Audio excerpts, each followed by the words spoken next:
America Iran में दूसरे दौर की वार्ता की तैयारी। इस्लामाबाद में ईरानी डेलीगेशन मौजूद है। ईरानी विदेश मंत्री अब्बास अराक्ची आधी रात इस्लामाबाद पहुंचे। अराक्ची के साथ ईरानी विदेश मंत्रालय के प्रवक्ता इस्माइल बकाई भी पहुंचे। एयरपोर्ट पर आसिम मुनीर इशाक डार ने स्वागत किया। तो ईरानी डेलीगेशन इस्लामाबाद पहुंचा है। ये देखिए तस्वीरें विदेश मंत्रालय अब्बास अराक्ची और इस्माइल बकाई इन तस्वीरों में देखे जा सकते हैं। इस दौरान इशाक डार और आसिम मुनीर मौजूद रहे स्वागत के लिए। और एक और बड़ी खबर, ईरानी डेलीगेशन के विमान को एस्कॉर्ट किया है पाकिस्तानी एयरफोर्स ने। पाकिस्तानी एयर स्पेस में आने के बाद एस्कॉर्ट किया गया। वार्ता के मद्देनजर इस्लामाबाद में सुरक्षा भी एक बार फिर से बहुत ज्यादा कड़ी कर दी गई है।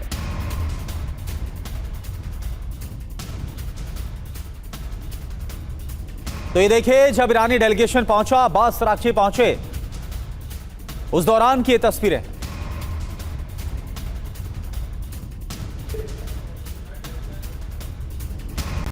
और इस दौरान अब्बास अराक्ची का बड़ा बयान सामने आया। नाकाबंदी हटने पर ही वार्ता होगी। अराक्ची की तरफ से साफ किया गया धमकी दबाव में वार्ता नहीं होगी। यूएस को शर्तों का सम्मान करना होगा। नाकाबंदी युद्ध विराम का उल्लंघन है। तो नाकाबंदी को लेकर ईरान अपनी शर्तों पर अड़ा हुआ है। ईरान की तरफ से साफ कहा जा रहा है कि जब तक नाकाबंदी नहीं हटाई जाएगी तब तक आगे वार्ता नहीं होगी।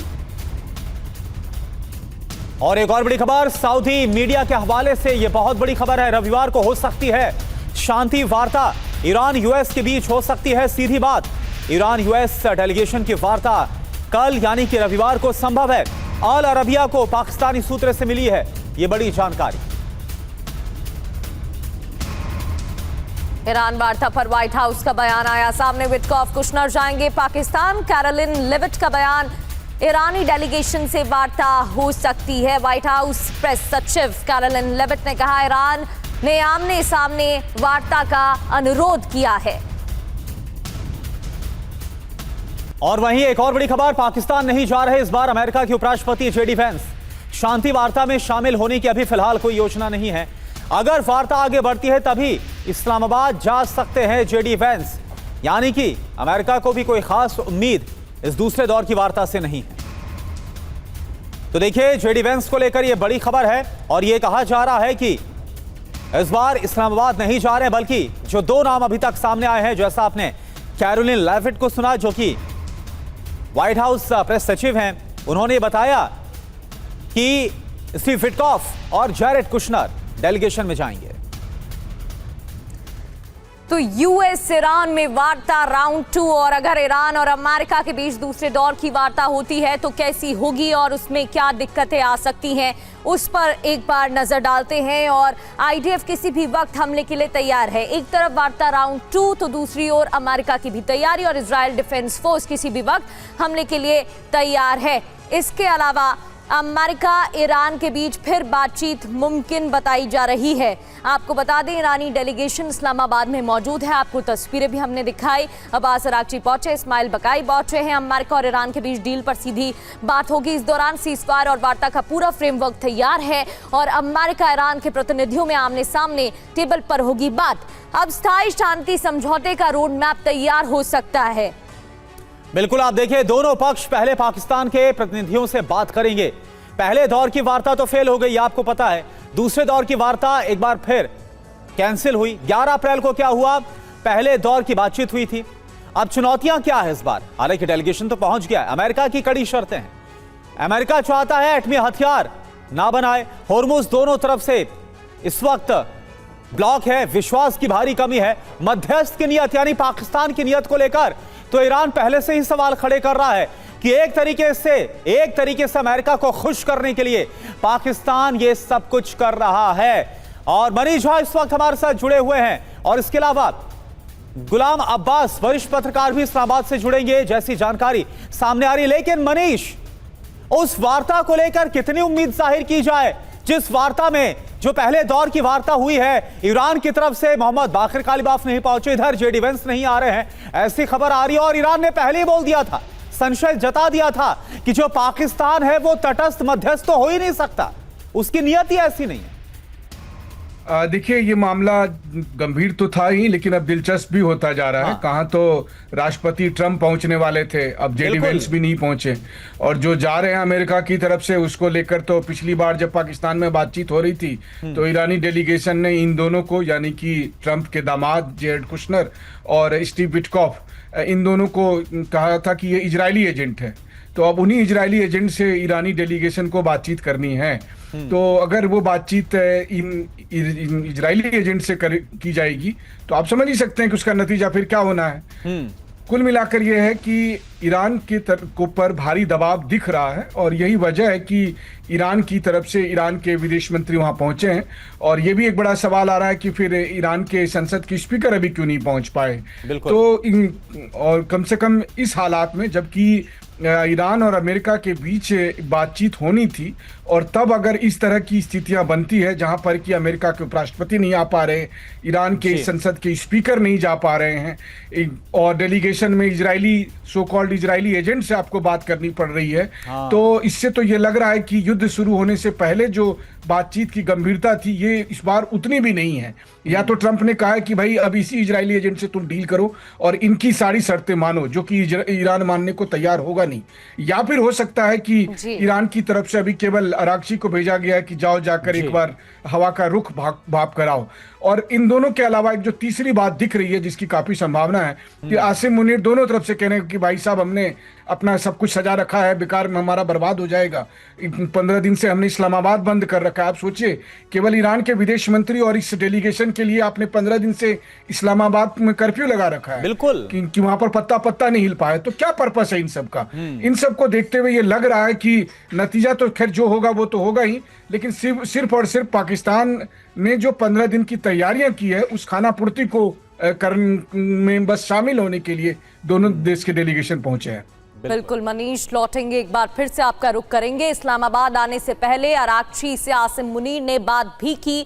जब अब्बास अरागची इस्लामाबाद पहुंचे, आसिम मुनीर रिसीव करने, उनका स्वागत करने पहुंचे थे। आसिम मुनीर ने बात की। आसिम मुनीर ने अरागची से फोन पर भी बात की थी। इस्लामाबाद आने से पहले फोन पर बातचीत के बाद पाकिस्तान पहुंचे अरागची। और एक और बड़ी खबर अमेरिकी मीडिया के हवाले से, बहुत बड़ी खबर है। ईरानी संसद के स्पीकर मोहम्मद बाकिर कालिबाफ बहुत नाराज हैं। एक्सक्यूज के हवाले से कहा जा रहा है कालिबाफ ने इस्तीफे तक की धमकी दे दी है। नेतृत्व में आंतरिक कलह से बहुत ज्यादा नाराजगी। तो लगातार अमेरिका ऐसी खबरों को प्रोपेगेट करता हुआ नजर आ रहा है कि इस वक्त जो टॉप लीडरशिप है वो दो फाड़ ईरान के अंदर हो गई। कालिबाफ के इस्तीफे की खबर झूठी है। ईरानी मीडिया के हवाले से जानकारी, यूएस मीडिया में इस्तीफे की खबर आई थी जो कि गलत है। कालिबाफ के इस्तीफे की खबर झूठी है। ईरानी मीडिया के हवाले से दावा किया गया है। हालांकि कालिबाफ नहीं पहुंचे हैं, ईरानी डेलीगेशन में शामिल नहीं है, तो सवाल तो उठ रहे हैं, लेकिन इस्तीफे की खबर भी सामने आई थी जिसको ईरानी मीडिया ने झूठा बताया है। और एक और बड़ी खबर, मोहम्मद बाकिर कालिबाफ पर ईरान इंटरनेशनल का बहुत बड़ा दावा। कालिबाफ ने वार्ता दल से इस्तीफा दे दिया है। तो देखिए, दो अलग अलग तरह की खबरें आ रही है। ईरान इंटरनेशनल क्या बोल रहा है कि जो वार्ता दल है उससे इस्तीफा दे दिया है कालिबाफ ने, वार्ता दल के प्रमुख पद से इस्तीफा दिया गया है। ईरान इंटरनेशनल का यह दावा। सईद जलीली अरागची हो सकते हैं उनके उत्तराधिकारी।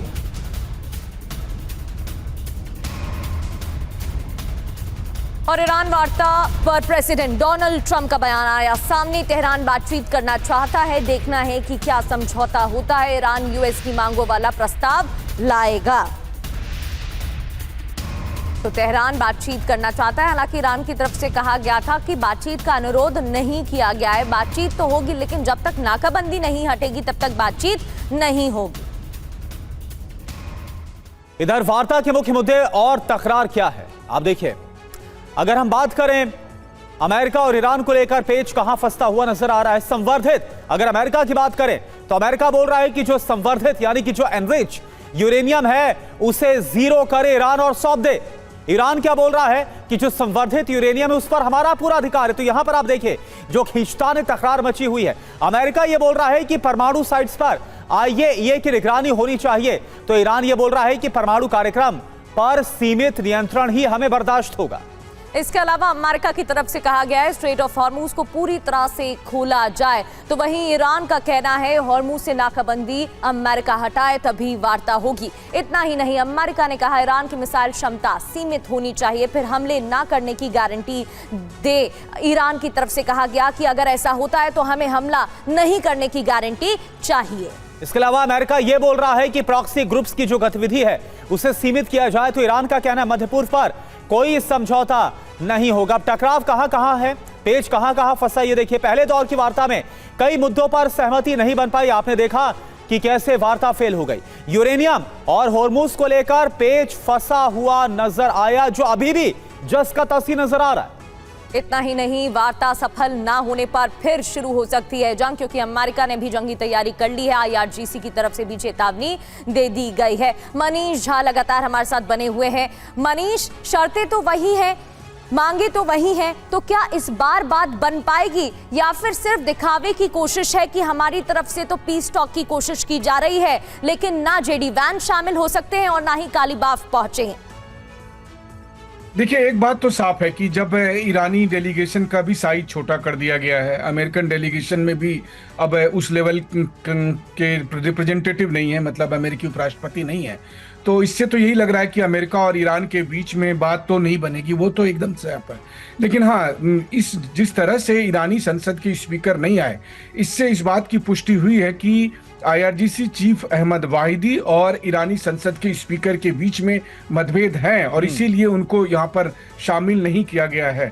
और ईरानी संसद के स्पीकर को लेकर लगातार ये बातें सामने आ रही है। अभी तो ये खबर है ही, और ये इसमें अब कोई संशय भी नहीं रहा कि वो इस डेलीगेशन का हिस्सा नहीं है, क्योंकि अरागची साहब केवल अकेले आए हैं, ईरान के विदेश मंत्री। लेकिन ये भी खबर आ रही है कि ईरान के संसद के स्पीकर और IRGC चीफ के बीच में खुलकर मतभेद हैं, और अभी आज की तारीख में ईरान में मोस्ट पावरफुल व्यक्ति IRGC चीफ हैं। तो वैसी स्थिति में तो ये लग रहा है कि अगर IRGC चीफ नहीं चाहते हैं कि कोई बातचीत हो और केवल बस बातचीत में इंगेज रखा जाए, तो वैसी स्थिति में कुछ नतीजा पाने की उम्मीद नहीं है, नंबर एक। दूसरी बात है कि अमेरिकन डेलीगेशन में कौन है? अमेरिकन डेलीगेशन में जेरेड कुशनर और स्टीव विटकॉफ हैं, जिसको लेकर ईरान खुद ही कहता है कि वो अमेरिका से ज्यादा इजराइल का हित चाहते हैं। तो अगर वो इजराइल का हित चाहते हैं, तो और इजराइल क्या चाहता है? इजराइल चाहता है कि जंग हो। तो पहले भी अगर आप देखें तो युद्ध शुरू होने से पहले 2 राउंड की जब बातचीत हुई थी, उसके बाद जेरेड कुशनर और स्टीव विटकॉफ ने जाकर ट्रंप को कहा कि युद्ध के अलावा कोई और विकल्प नहीं है। मुझे लगता है कि अब जो बातचीत पाकिस्तान में होगी, यहां से लौटकर वो दोनों फिर ट्रंप को यही कहेंगे कि ईरान मानने वाला नहीं है, इसलिए युद्ध करना ही पड़ेगा। और ईरान को जब ईरान पर बिल्कुल मनीष, और कुल मिलाकर ऐसा लग रहा है कि यहां पर बातचीत को लेकर गंभीरता कम, लेकिन अमेरिका पाकिस्तान की साठगांठ ज्यादा, और पाकिस्तान की लगातार वो कोशिश कि कैसे किसी तरह से लगातार अमेरिका को खुश रखा जाए, ताकि जो पैसा है वो मिलता रहे, चंदा मिलता रहे। आप बने रहिए हमारे साथ। वार्ता को लेकर अल जजीरा के हवाले से बहुत बड़ी खबर, ईरान US वार्ता नहीं होगी। अल जजीरा के हवाले से खबर है अरागची की यात्रा के दौरान बात नहीं होने वाली, सूत्र ये बता रहे। ये देखिए, एक और खबर आ रही है और बहुत अलग है ये। अमेरिकी डेलीगेशन से नहीं मिलेंगे अरागची, तो फिर अरागची पहुंचे क्यों है? क्योंकि खबर ऐसी है कि पाकिस्तान के बाद फिर मस्कट जाना है इसी डेलीगेशन को, अब्बास अरागची को, और इसके बाद फिर मॉस्को रूस जाना है। तो क्या सिर्फ एक स्टॉप ओवर है? क्या सिर्फ स्टॉप ओवर के तौर पर इसे देखा जाए?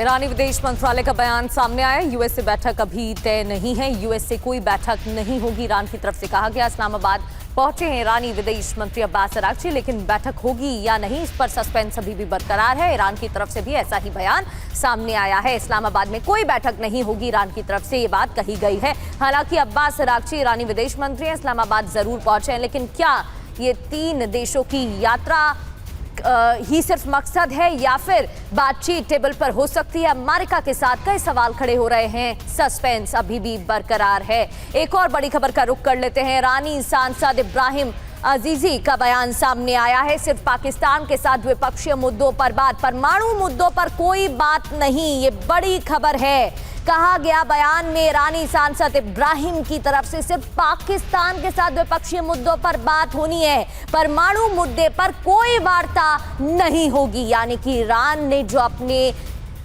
पक्ष रखे हुए हैं, अपनी शर्तें रखी गई हैं ईरान की तरफ से, ईरान उस पर अभी भी अडिग है। तो दूसरे दौर की वार्ता कंफ्यूजन ही कंफ्यूजन है, अलग अलग बयान आ रहे हैं। अमेरिका और ईरान डेलीगेशन को लेकर क्या खबर? देखिए, अमेरिका की बात करें, डेलीगेशन अभी इस्लामाबाद पहुंचा ही नहीं, आपको पता है। ईरान का आधी रात को डेलीगेशन इस्लामाबाद में पहुंच गया, वहां पर मौजूद है, लेकिन यह कहा जा रहा है वो बातचीत के लिए नहीं गया। अमेरिका को लेकर क्या खबर? सीजफायर के लिए गड़गड़ा रहा ईरान, ट्रंप ये बोल रहे हैं।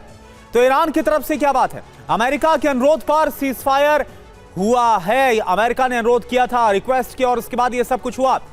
ईरान शर्तों को मानने के लिए तैयार हो गया, फिर से अमेरिका ये बोल रहा है। इधर ईरान का क्या कहना है? अमेरिका की कई शर्तें हमें बिल्कुल मंजूर नहीं है, सिरे से खारिज किया जा रहा है और बोल रहे हैं कि अमेरिका झूठ बोल रहा है। डील फाइनल होने तक होर्मुज में नाकाबंदी रहेगी, लेकिन ईरान का कहना है कि पहले नाकाबंदी हटाओ और उसके बाद ही डील होगी, यानी नाकाबंदी तो कोई डील नहीं। तो दोनों तरफ इस वक्त हम देख रहे हैं कि जो अलग अलग बातें हैं वो निकल कर आ रही, कौन सच कौन झूठ बोल रहा है, दुनिया भर में ये कंफ्यूजन। यूएस ईरान में फेस टू फेस वार्ता होगी, यह कहा जा रहा है। इधर पाकिस्तान के जरिए बातचीत होगी, ईरान का यह बोलना है, यानी कोई इससे पहले आपने लेविट को भी सुना था, उनका भी यही कहना था। अब बड़ी बात क्या है? पिछली बार पाकिस्तान आने से ईरान ने इंकार कर दिया था, यह आपको याद होगा। राष्ट्रपति ट्रंप की लगातार धमकियों के बाद ईरान बहुत ज्यादा नाराज हुआ था, यहां तक कि होर्मुज जिससे खोला गया था फिर उसे ब्लॉक किया गया। होर्मुज में अमेरिका की नाकाबंदी अभी भी जारी है और यही सबसे बड़ा इस वक्त अगर देखें तो दोनों के बीच में कंटेंशन का विषय बना हुआ है। हॉर्मुज में अमेरिकी नाकाबंदी से जुड़ी एक और बड़ी खबर, अमेरिकी सेना ने जहाज लौटाया। ईरानी झंडे लगे हुए थे जहाज पर, उसे लौटाया गया है। अमेरिकी युद्धपोत ने जहाज को लौटा दिया। ईरानी पोर्ट पर यह जहाज जा रहा था, तो यूएस नेवी की तरफ से कई युद्धपोतों को वापस लौटाया गया है, कई जहाजों को वापस लौटाया गया है। ईरानी झंडे वाला जहाज हाल ही में लौटाया गया। ये एक बड़ा अपडेट नाकाबंदी से जुड़ा सामने आ रहा है। ये जहाज ईरानी पोर्ट पर जा रहा था, जिसे वापस यूएस युद्धपोत ने लौटा दिया। और एक और बड़ी खबर, शांति वार्ता पर युद्ध मंत्री, अमेरिका के युद्ध मंत्री पीट हेग्सेथ का बयान। ईरान के पास समझौते का मौका है, होर्मुज में हमारी नाकाबंदी जारी है। पीट हेग्सेथ क्या बोल रहे हैं? ईरानी नेवी पर व्हाइट हाउस की प्रेस सचिव कैरोलीन लेविट का बड़ा बयान सामने आया। ईरानी सेना समुद्री डकैती तक सिमटी, जरूरी होने पर हमले का आदेश, राष्ट्रपति ने हमले का आदेश दिया है। जरूरत होने पर हमले का आदेश कैरोलीन लेविट की तरफ से कहा गया नाकाबंदी को लेकर।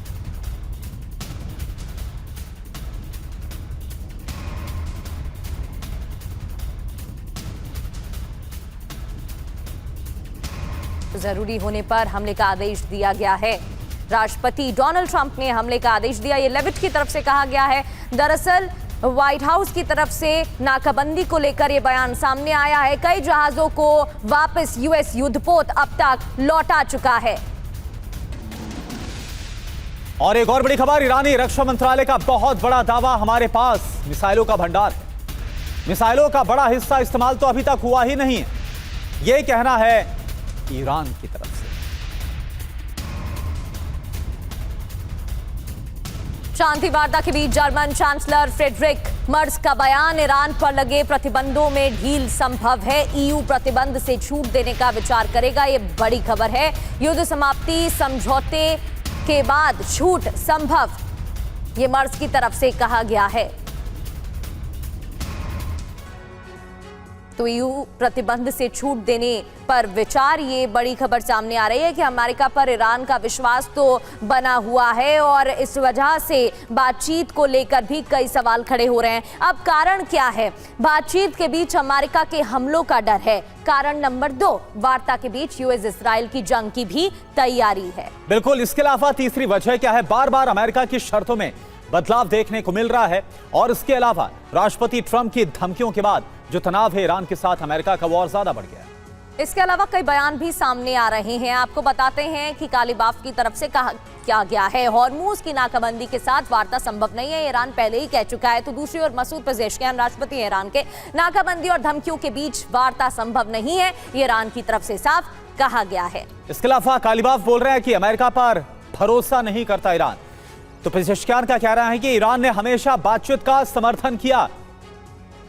दबाव और धमकियों के आगे नहीं झुकेगा ईरान। बातचीत कर रहे हैं लेकिन युद्ध को भी तैयार है। कालीबाफ का बयान, हमलावरों को भारी कीमत चुकानी पड़ेगी, मसूद पेजेश्कियान ने कहा।